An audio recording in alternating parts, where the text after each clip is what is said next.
What's going on, guys? Today what we're going to do is we're going to finish the plugs. I know I've had a lot of videos on plugs. I'm also going to start some of the insulation. So I'm just going to turn the camera over.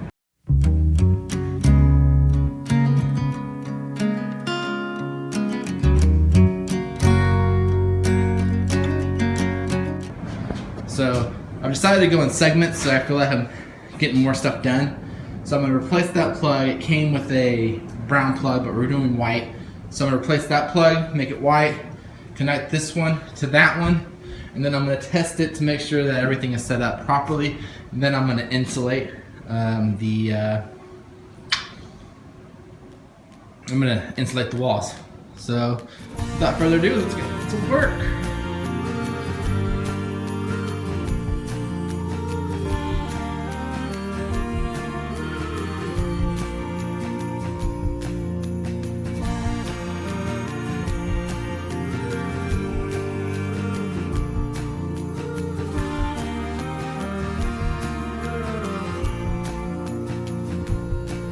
So my battery died, so I don't have any footage of me putting up these other plugs. But what I did want to show you is this little nifty tool right here. Will tell you if everything's done correctly. You get it at Home Depot for about, I think it's $4 or Lowe's. And so what you do is, I showed you just earlier, you put it in there, and we got two lights, so we're good. Then what I went ahead and did these two plugs over here,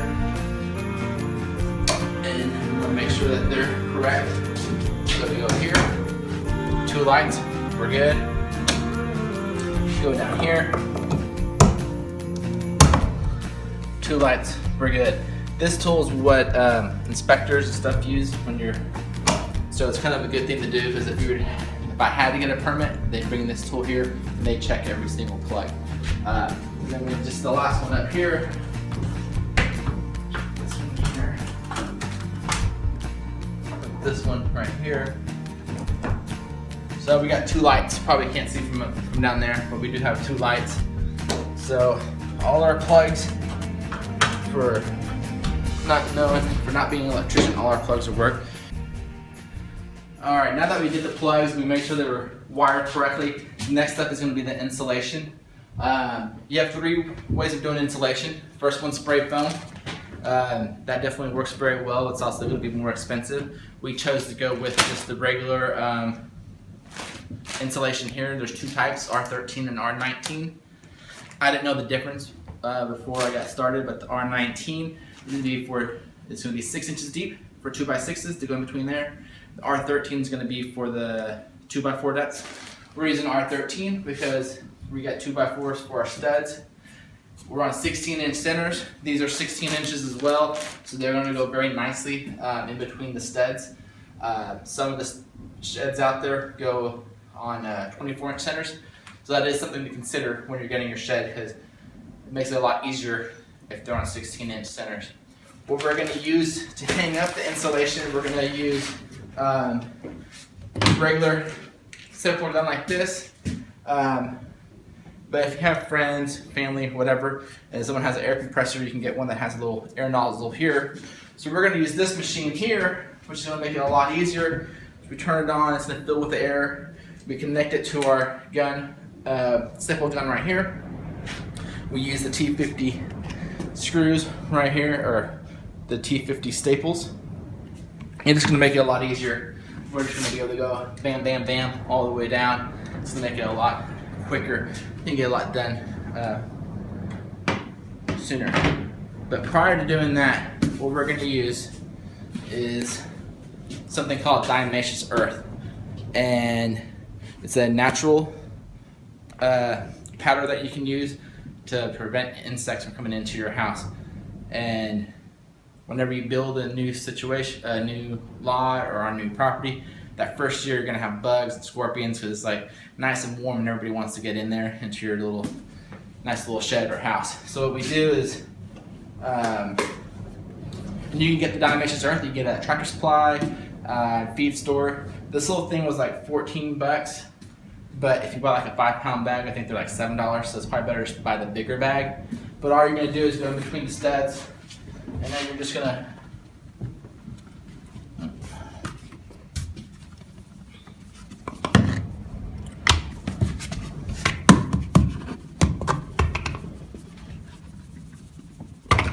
so you're just gonna go through all the studs like that, and basically the bug kind of walks across it, the exoskeleton gets the powder on it, and then it basically kills them. So it's a lot better than using pesticides or anything like that.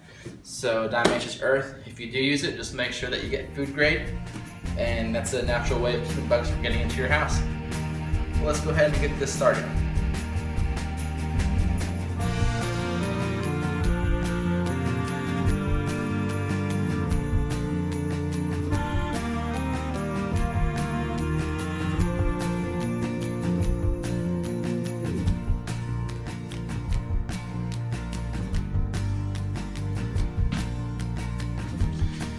Alright, I'm gonna finish those two. Had some guests stop by, so I had to take a quick break.